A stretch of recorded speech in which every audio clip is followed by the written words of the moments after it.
Hello அஸ்ஸலாமு அலைக்கும் everyone, welcome to Jemila kitchen. இன்றைக்கி நம்ம கனவா கோலா குழம்பு தான் பார்க்க போகிறோம்.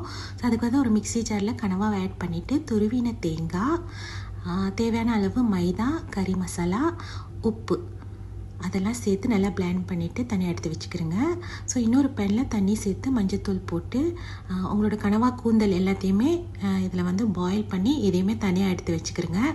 நம்ம இதை வந்து அப்புறமா நம்மளோட ஆணத்தில் சேர்க்க போகிறோம்.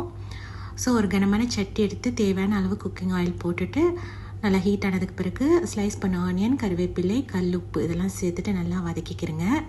ஸோ இதோட ஆனியன் நல்லா சிகப்பாகி வரவும் நம்மளோட இஞ்சி பூண்டு பேஸ்ட்டு சேர்த்துட்டு பச்சை வடை போகிற அளவுக்கு வதக்கிட்டு நறுக்கிய தக்காளி அதையுமே சேர்த்து நல்லா குக் பண்ணிக்கிறேங்க.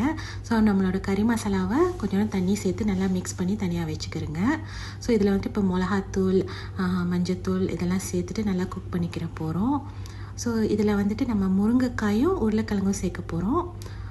ஸோ அதுக்கு பிறகு தேவையான அளவு தேங்காய் பால் அதையுமே சேர்த்துட்டு நம்மளோட பாயில் பண்ணி வச்சுருந்த கனவா கூந்தல், பச்சை மிளகா, பழுத்த மிளகா அதெல்லாம் சேர்த்துட்டு நல்லா கிரேவியை வந்துட்டு குக் ஆகிற வரைக்கும் நம்ம வந்து கொஞ்சம் நேரம் க்ளோஸ் பண்ணி வைக்கணும்.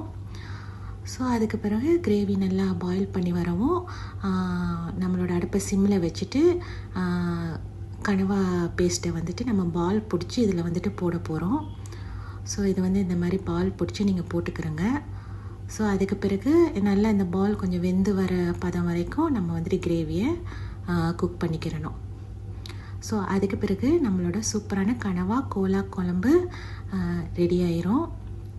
இது வந்து நீங்கள் குழந்தைங்களுக்கெல்லாம் செஞ்சு கொடுங்க. ஸோ கண்டிப்பாக அவங்களுக்கு ரொம்ப பிடிக்கும்.